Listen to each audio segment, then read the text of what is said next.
here from Rain Country. God is good all the time. And I'm here today to share with you my basic yeast bread recipe, which is a multi-purpose yeast bread recipe because I use it for everything from dinner rolls to pizza crust, sweet rolls, and loaf bread. And I also have some great news for those who really like written recipes. I finally took the time to type all this up, and I'll be sharing that with you. You will find the link to that written recipe in the description box down below. But I would like to explain how I put this together as well as how I use it for various things. So starting with the yeast. Now you'll see I got a little bit of yeast in here. This is the last of my most recent jar that I'm keeping in the freezer. So I do like to use dry yeast. I prefer this, though I've used my homemade fermentation starter and do have a video recipe on that to make bread, but it is a longer process and not something I do often, though it is nice to remind myself how to do it, because if it ever comes that I can't get dry yeast like that, I know I can fall back on my fermentation starter. So I'll link to that video down below. But real quickly, how I store my yeast is I'll buy it in bulk, usually through Costco. I can get those 2-pound bags, and you can leave that in the bags as long as you keep it in cool storage, because they're already vacuum sealed and they'll stay like that for a very long time. But when I go to open a new bag, I then separate it out into smaller half-pint jars like this, vacuum seal them, and then the one that I'm working through, which is this one, I just keep in the freezer so I don't have to vacuum seal between each use. If you vacuum seal your yeast, it will last pretty much forever, especially if you keep it in a cooler pantry or root cellar or someplace where it's going to stay cooler. But when I open it, I do keep it in the freezer. So what I do is I use approximately a tablespoon of yeast. So I actually just pour the yeast in my hand and I know how much it is. Then to that, I'm going to add 1 cup of the flour. So I'm using a total of 4 to 5 cups of flour, though I've done it many different ways. I've done 100% whole grain. I've done different blends with whole grain and organic unbleached white flour. My preferred blend is to go 1-to-1 ratio of a whole grain flour that I mill up on my Country Living grain mill, and that is a 1-to-1 blend of, currently is my current favorite, of organic barley and organic hard white wheat. So I mix the two together about half and half. I put them in my grain mill, and then so half of that will be that. The other half will be an organic unbleached white flour. Then to that, I always like to add seeds. This is entirely optional, and the seeds I add are going to depend on the bread that I'm making. Now, most commonly I will use about 1 to 2 tablespoons of each, and that'd be hemp seed, chia seed, flax seed, and poppy seed. And I'll use those in any of the breads I'm making, no matter what I'm using them for.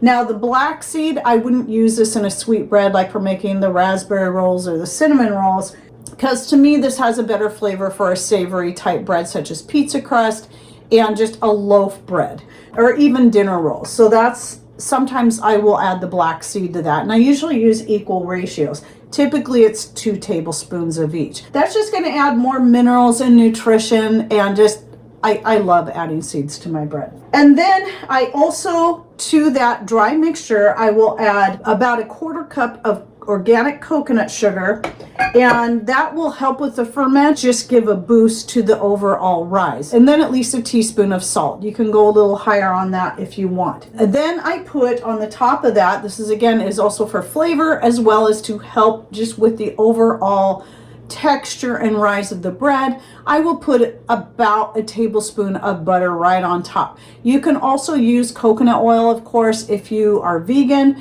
And if I'm making more of an Italian bread, such as a pizza crust or breadsticks to go with the pizza, then I will add olive oil instead of the butter, just to get more of that Italian flavor in there.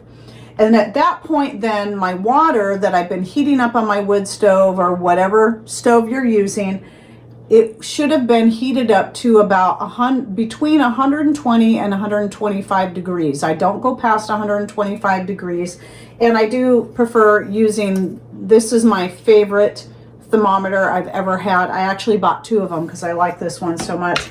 So I'll just keep track of that. You don't want your water too hot if you're new to yeast bread making. If your water's too hot, you're going to kill the yeast. If it's too cold, it's not going to activate it. So at 120 to 125 degrees is right in there, is usually ideal for that.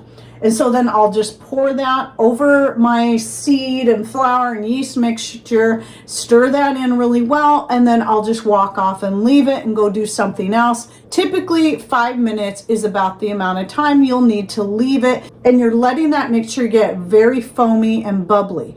Sometimes it might be 15 minutes before I get to it if I get busy with something else. That's not a big deal. At that point, that is when I add about a tablespoon of my homemade vinegar.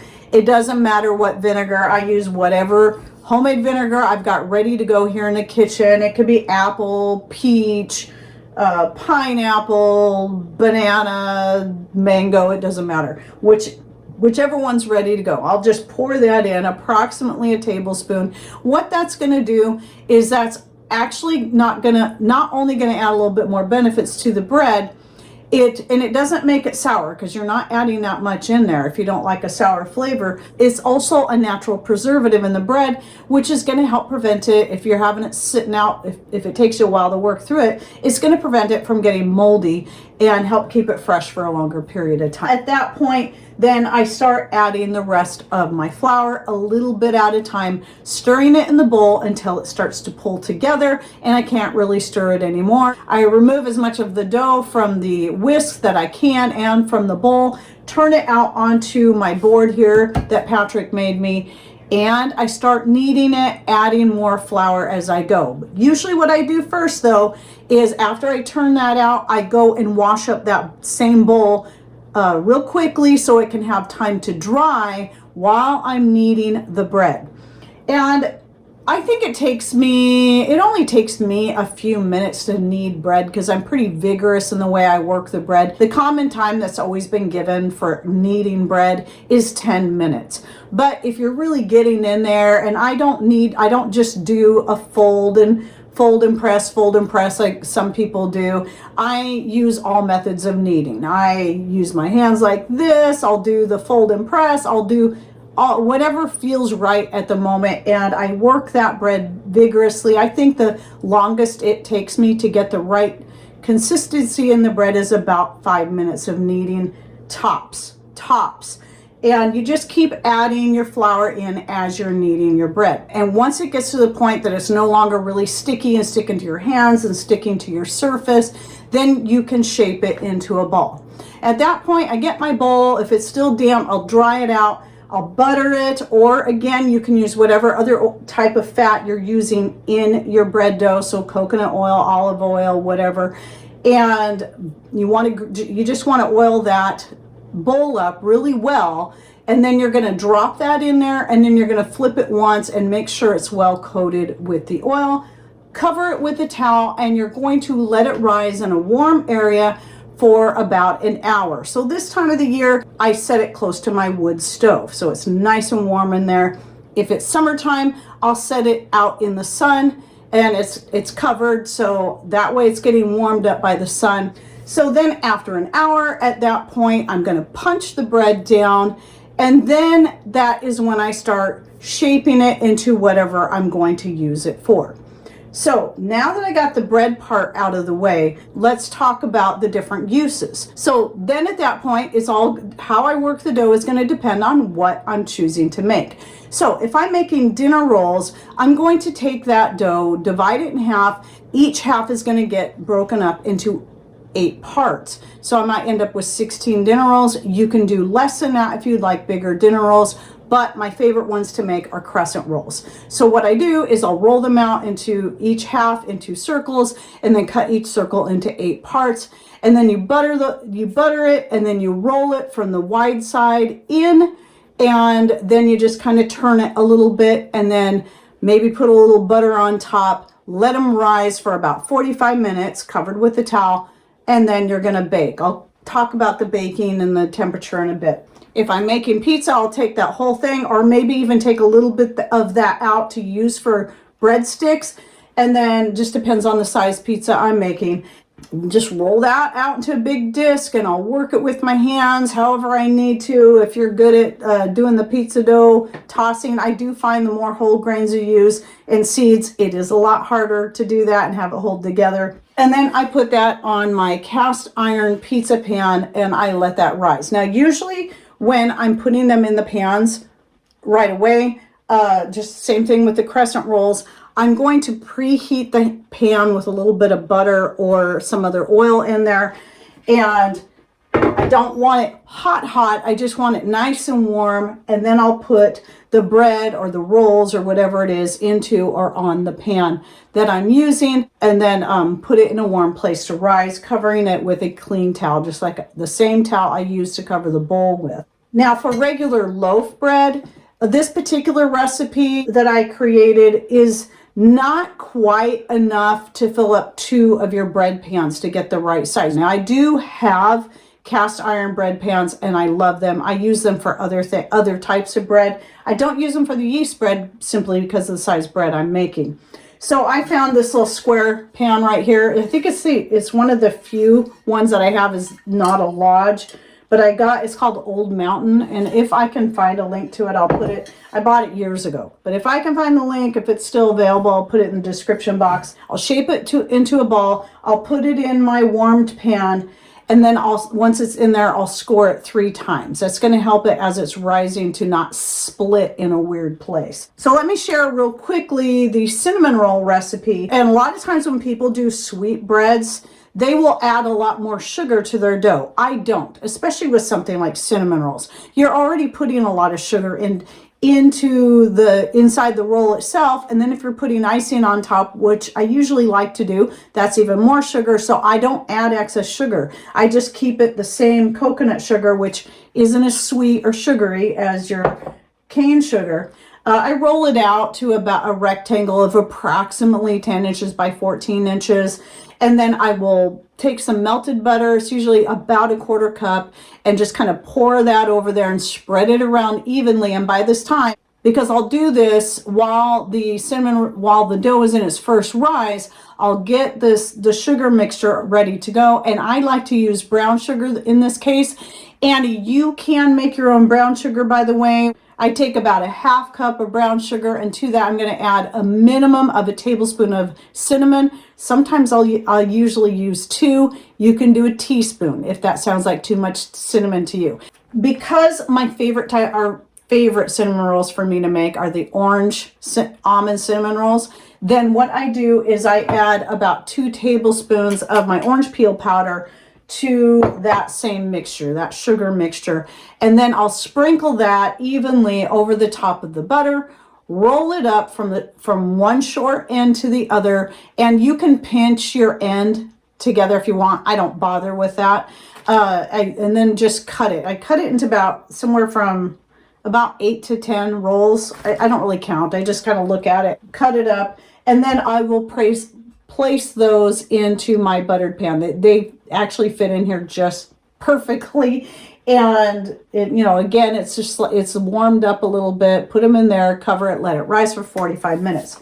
Now, as far as baking time goes, I use about 400 degrees no matter what I'm baking. The loaf bread's going to be somewhere between 35 and 45 minutes. This is all going to be dependent on your oven, by the way. Pizza, obviously you're going to bake it after you get all your toppings on there. It's going to be 20 to 30 minutes, and also your dinner rolls and your cinnamon rolls. I give this whole 10-minute difference because that shorter time period is when you should check it and see how it's looking, make sure it's not burning, getting too brown. You can then throw some foil over the top if it looks like it's browning too quickly, and then turn your heat down, and you just put the foil over the top to keep it from burning on top. Then once my cinnamon rolls are baked, let me talk really quickly. I did a short on this. This is just one of the many ways you can make icing. This is the way I do it. Now, somebody did bring up, oh, you don't need all that. You can just use orange juice and butter. And Honestly, I've done that same thing in the past,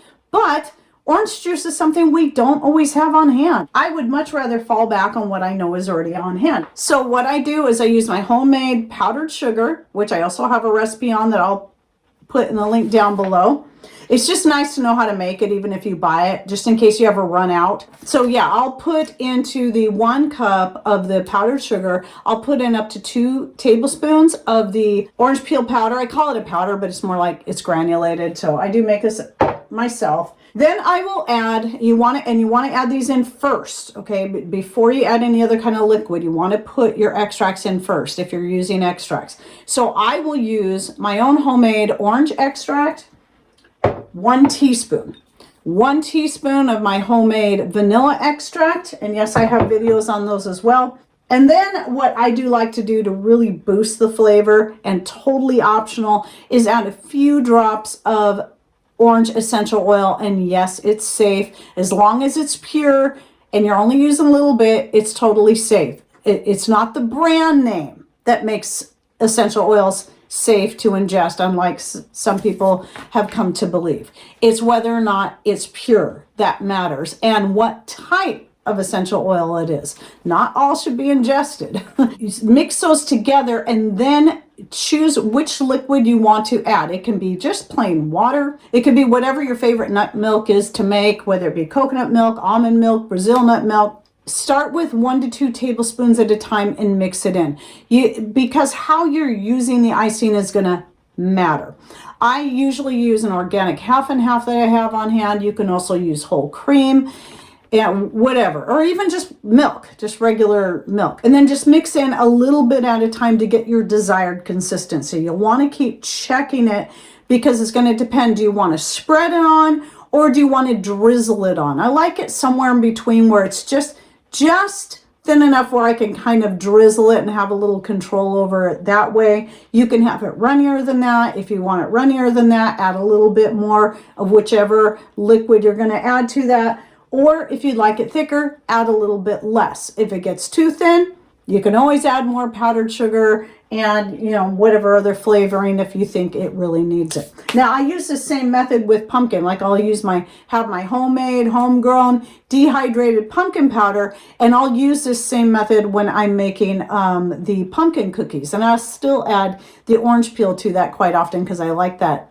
added flavor of orange in there. And you can also do this with other things, such as powdering up some freeze-dried goods like pineapple, raspberries, like I did for the raspberry roll recipe I'll link to down below. Add that into your powdered sugar and then whatever liquid, and mix that in. And then you don't even need to add any of your extracts unless you want to add a little bit of vanilla just to really bring out that flavor. And oh yes, and then the cinnamon rolls, I usually, once I have that icing on there, then I'll sprinkle some almonds, sliced almonds on top. But whatever you want to use, you can use pecans, you can use walnuts, or none. No nuts at all if you prefer that. Now, in order to find any of the links I'll be putting down below, it's going to depend on what device you're on, what channel you're watching me on, because it's going to look just a little bit different. If you're on Rumble, at least I know on the computer it says show more, but I know on YouTube now it just says more instead of show more. You want to look for that word somewhere down here below the video screen, but above the comment section. Now on Rumble, and sometimes on YouTube, you will see an ad between the video screen and where that section is that you need to find the more or show more to open the description box. So just scroll past that. So I hope you found this helpful, and thanks for watching. Take care and God bless.